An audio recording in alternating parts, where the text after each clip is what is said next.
Hello aspirants, welcome to my channel, The Editorial Bite. Today is 3rd of July and we bring you the Hindu editorial breakdown precisely for the UPSC mains and prelims preparation.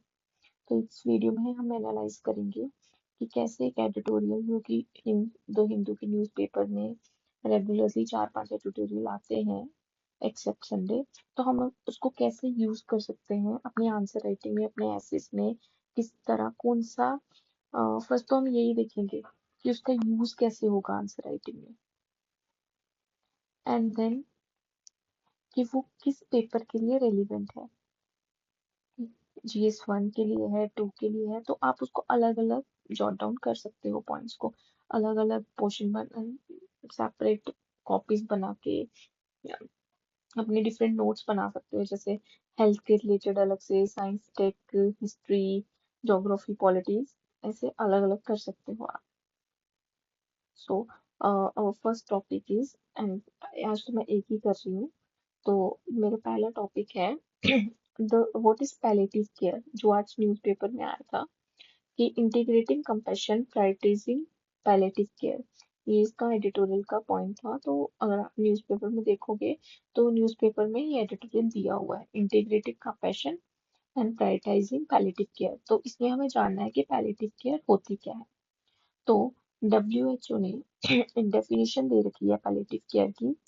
वो क्या है कि ये एक specialised medical approach है जो improve करती है क्वालिटी ऑफ लाइफ की पेशेंट्स की और उनकी फैमिलीज की, जिनको लाइफ थ्रेटनिंग इलनेस हो जाती है। उनको प्रिवेंट करने के लिए, उनकी सफरिंग को रिलीव करने के लिए, थोड़े कम करने के लिए ये एक पैलेटिव केयर वाला कॉन्सेप्ट है। अब इसकी एग्जांपल हम ऐसे दे सकते हैं कि जब किसी को कैंसर होता है, when someone is diagnosed with cancer, तो मेडिकल ऑन्कोलॉजी सिर्फ उनको फोकस करती है मेडिसिनल अप्रोच पे, कि वो उनको सिर्फ मैनेज कर, सर्जरी जैसे फॉर एग्जांपल सर्जरी है वो सिर्फ टारगेट करी करती है लोकल एरिया को। बट जो एक पैलेटिव केयर है वो पेशेंट को होलिस्टिकली देखता है, वो उनको काउंसलिंग देने की कोशिश करता है, वो ग्रीफ को अ, उनके ग्रीफ को कम कोशिश करता है, उनकी फैमिलीज को जो इफेक्ट होता है, बिकॉज हमारी जो सोसाइटी है, जहाँ तक हमें पता है कि जब किसी को कैंसर होता है तो घर वालों को, पेशेंट्स को तो प्रॉब्लम होती ही होती है, पर उनके घर वालों को भी ऐसा लगता है कि जैसे सब कुछ खत्म हो गया। तो ये एक तरह की उनको स्पिरिचुअल, मेंटली उनको थोड़ी हेल्प करता है ये एक। एंड ये हम जैसे योगा है उसकी तरह है कि हम पेशेंट्स और उनकी फैमिलीज के स्ट्रेस को रिलीव करने में कोशिश करते हैं। और हम ऐसा बोल सकते हैं कि जो पैलिएटिव केयर है वो जो हॉस्पिटल की केयर है उससे डिफरेंट है, क्योंकि जो हॉस्पिटल की केयर है वो सिर्फ मेडिकल बेनिफिट दे सकती है, बट जो पैलिएटिव केयर है वो एक कॉम्प्रिहेंसिव बेनिफिट देती है, वो पेशेंट्स को भी देती है प्लस उनकी फैमिलीज को भी देखती है। तो इनका गोल होता है कि हम पहले तो प्रिवेंट कराएं डिसीज को प्लस रिड्यूस सफरिंग। सो यही डेफिनेशन WHO ने दे रखी है, जो कि मोस्ट इम्पोर्टेंट है। आप ये ऐड ऑन कर सकते हो अपने आंसर में, आप इसको एज अ इंट्रो यूज कर सकते हो जब भी कोई ऐसा क्वेश्चन पैलिएटिव केयर पे क्वेश्चन आता है तो। अब ग्लोबल डाटा भी दे रखा है WHO ने, दो तरह का डाटा दे रखा है। तो जो ग्लोबली कितने लोगों को पैलिएटिव केयर मिलती है, कितनों को जरूरत है, वो सब दे रखा है। तो जैसे 40 मिलियन पीपल वर्ल्ड वाइड जिनको हर साल पैलिएटिव केयर की जरूरत पड़ती है, और उनमें से जो 78% लोग हैं वो लो एंड मिडिल इनकम कंट्रीज में रहते हैं। तो वो ऑब्वियसली बात है कि वो लोग अफोर्ड नहीं कर पाएंगे ऐसी केयर को, क्योंकि जो भी सीरियस इलनेस होती है उनका अपना ही बहुत ज्यादा एक्सपेंसेस होते हैं कि वो और ज्यादा सोच नहीं सकते। तो इसलिए ये भी एक प्रॉब्लम है। एंड दूसरा इन्होंने और क्या डाटा दिया कि सिर्फ 40 मिलियन पीपल में से ओनली 14% ही ऐसे हैं जिनको पैलिएटिव केयर मिलती है, ग्लोबली बात कर रहे हैं हम। And third is India specific data. तो इंडिया स्पेसिफिक डाटा में हम क्या देखते हैं कि 7 to 8 मिलियन पीपल, अब आपने देखा कि ग्लोबली 40 मिलियन पीपल है, बट इंडिया में ही ओनली 7 to 10 मिलियन पीपल हैं जिनको जरूरत है पैलिएटिव केयर की।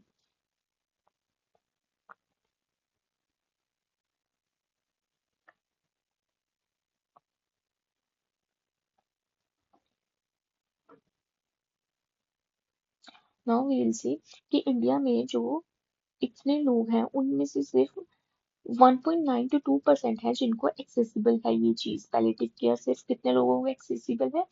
Only 1.9% to 2%। और इसकी डिमांड इंक्रीज हो रही है। क्यों हो रही है? क्योंकि पॉपुलेशन की ageing, chronic illness, lack of early stage diagnosis, कि हमें पता ही लगता है जब थर्ड फोर्थ स्टेज में कैंसर हो।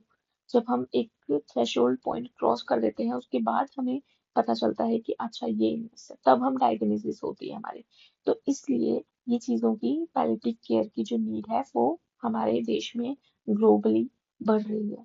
अब इसके चैलेंज क्या है कि हम इसको सही अप्रोच नहीं दे पा रहे, या इतने लोगों को नहीं मिल पा रही। तो इसका क्या प्रॉब्लम है, क्या चैलेंज आ रहे हैं? पहले तो ये अंडर फंडिंग है। जैसे कि हमें पता है कि हम क्लिनिकल अप्रोच पे ज्यादा ध्यान देते हैं। हम मेडिकल अप्रोच में हम मेंटल जैसे कि हम फिजिकल हेल्थ पे ज्यादा ध्यान देते हैं as compare to mental health. वैसे ही पैलिएटिव केयर हमारे इंडिया की प्रायोरिटी नहीं है। And second is shortage of train doctor. India में जो ट्रेन डॉक्टर पॉपुलेशन है वो इतनी है, और पैलिएटिव केयर स्पेशलिस्ट कितने हैं? इतने। 10,000 में सिर्फ एक ही बंदा है। 10,000 पॉपुलेशन को एक ही बंदा मिल रहा है, एक ही डॉक्टर स्पेशलिस्ट मिल रहा है। And urban rural divide. अब रूरल और अर्बन को अलग अलग, रूरल के पास इतनी अपॉर्चुनिटी नहीं है, इतने रिसोर्सेस नहीं है, इसलिए अर्बन लोगों को फिर भी कभी मिल जाता है और रूरल लोगों को ये चीज पता ही नहीं होगी। Medical education gap. अब मेडिकल एजुकेशन गैप में ये चीज है ही नहीं। एमबीबीएस में हम सिर्फ सर्जरीज के बारे में, मेडिसिन के बारे में पढ़ाते हैं, इन चीजों का इतना ध्यान नहीं दिया जाता। Access to essential medicine. अब पेन मैनेजमेंट जो ड्रग्स हैं वो इतने अवेलेबल नहीं है, जो स्पेसिफिक इन चीजों के लिए मिलते हैं वो इतने अब वाइडली अवेलेबल नहीं है अभी हमारी सोसाइटी में, हमारी कंट्री में। Lack of insurance coverage. अब आयुष्मान भारत है वो भी इसमें वो इंक्लूड नहीं करता पैलिएटिव केयर सर्विसेज को। तो हमें क्या रिकमेंडेशन देनी चाहिए, हमें क्या रिकमेंडेशन मिलनी, मतलब क्या पॉलिसीज को हम इम्प्रूव कर सकते हैं, कैसे हम चीजें सही कर सकते हैं, बेटर कर सकते हैं? तो इसलिए हमें क्या है कि एक फंडिंग प्रॉपर, जैसे हमारा बजट रिलीज होता है हेल्थ केयर को इतनी फंडिंग मिलती है, वैसे ही उसमें डिफरेंशिएट होना चाहिए कि इतने परसेंट फंडिंग है जो वो पैलिएटिव केयर को ही मिलेगी, तो ये चीज एनहांस हो सकती है, इम्प्रूव हो सकती है। Now expansion of insurance coverage. अब जैसे आयुष्मान भारत है, अगर उसमें बाकी चीजें दे रखी हैं तो उसमें स्पेशल मेंशन पैलिएटिव केयर का भी होना चाहिए। फिर मेडिकल एजुकेशन में हम ट्रेनिंग में ये चीज बच्चों को पढ़ाएं, एमबीबीएस स्टूडेंट को ये चीजें पढ़ाएं, ये बताएं। रिकॉग्नाइज एसेंशियल सर्विसेज, और इसको हम एज अ एसेंशियल पार्ट माने, अपनी डायग्नोसिस का, अपने हेल्थ का एक एसेंशियल पार्ट माने, तो हम इसको प्रायोरिटी दे सकते हैं। अब कैंपेन्स करें जैसे पेन रिलीफ का, साइकोलॉजिकल सपोर्ट का, और ताकि लोगों को पता चले कि कैसे क्या होता है। एंड देन हेल्थ, बहुत अच्छा पॉइंट दे रखा है, डिग्निटी डाइंग, कि हर बंदा इंसान, हर एक इंसान डिग्निटी से मर सके। हम drive policy demand and reduce stigma. इससे क्या होता है कि पॉलिसी डिमांड से हम क्या कर सकते हैं, एक ये स्टिग्मा है जो इलनेस का, सीरियस इलनेस का, वो कम कर सकते हैं। नाउ हम इसमें और क्या कर सकते हैं, एनजीओ को, प्राइवेट सेक्टर को इंटरनेशनल कोलैबोरेशन कर सकते हैं। नाउ पैलिएटिव केयर जो इंडिया में, ये हम एज अ कंक्लूजन यूज कर सकते हैं। अगर हमें क्वेश्चन आता है पैलिएटिव केयर का, तो हमें चैलेंजेस पता लग गए, उसकी रिकमेंडेशंस पता लगी, अब हम ऐसे ऐसा एक कंक्लूजन बना के दे सकते हैं कि जो पैलिएटिव केयर है इंडिया में वो अंडर यूटिलाइज्ड है, अंडर फंडेड है। वो एसेंशियल है क्योंकि क्रोनिक इलनेस को एड्रेस करता है, और इम्प्रूविंग डिग्निटी इन डेथ। इससे क्या होता है कि ये चीज इंपॉर्टेंट है, बट इसको अंडर यूटिलाइज है, अंडर फंडेड है हमारी कंट्री में, इसलिए प्रॉपर ये लोगों को मिल नहीं पा रहा। अभी हम इसको रिफॉर्म कैसे ला सकते हैं? इसमें एजुकेशन के इंफ्रास्ट्रक्चर बना सकते हैं, फंडिंग दे सकते हैं, पब्लिक अवेयरनेस कर सकते हैं। तो इससे क्या होगा कि एक यूनिवर्सल हेल्थ कवरेज एक हम स्ट्रेटेजी बनाएंगे जिससे ये चीज होलिस्टिकली कवर होगी to ensure compensation, inclusive and affordable end of life. हम ये वाले कीवर्ड्स हैं ये यूज कर सकते हैं किसी भी आंसर है। जैसे ये हमने देखा कि हमें एक इंट्रो मिल गई।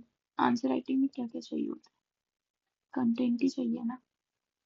आंसर राइटिंग में हमें इंट्रो मिल गई, डाटा मिल गया कि WHO ने क्या क्या बोल रहा है, फिर चैलेंजेस क्या थे, रिकमेंडेशन और कंक्लूजन, ये सारी चीजें हमें पता लगी। अब ये आंसर है जो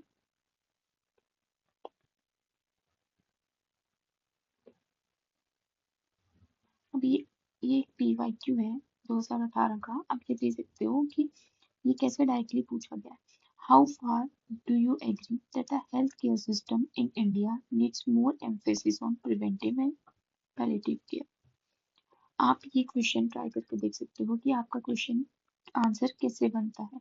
इससे जो आप डाटा मैंने दिया है, जो कंक्लूजन दिया है, वो आप यूज करके देख सकते हो कि आपकी कितनी हेल्प होती है। देन ये एक ऐसे है, इस ऐसे में भी आप ये जो डाटा यूज कर सकते हो, ये पॉइंट्स यूज कर सकते हो कि जो हेल्थ है वो जो health is not just absence of illness but presence of dignity. अब हमने पढ़ा कि डेथ विद डिग्निटी प्रोवाइड करती है हमें पैलिएटिव केयर, ये चीज की बात की गई है। नाउ अब ये जो एडिटोरियल था, ये GS1 और GS4 दोनों से रिलेट करता है। पहला क्या है कि issues related to health sector, welfare scheme, medical education. जो GS2 में हेल्थ वाला पोर्शन है वहां पे। नाउ GS4 में एम्पैथी, कंपैशन एंड पॉलिसी, इसमें आप ये यूज कर सकते हो एज अ एग्जांपल।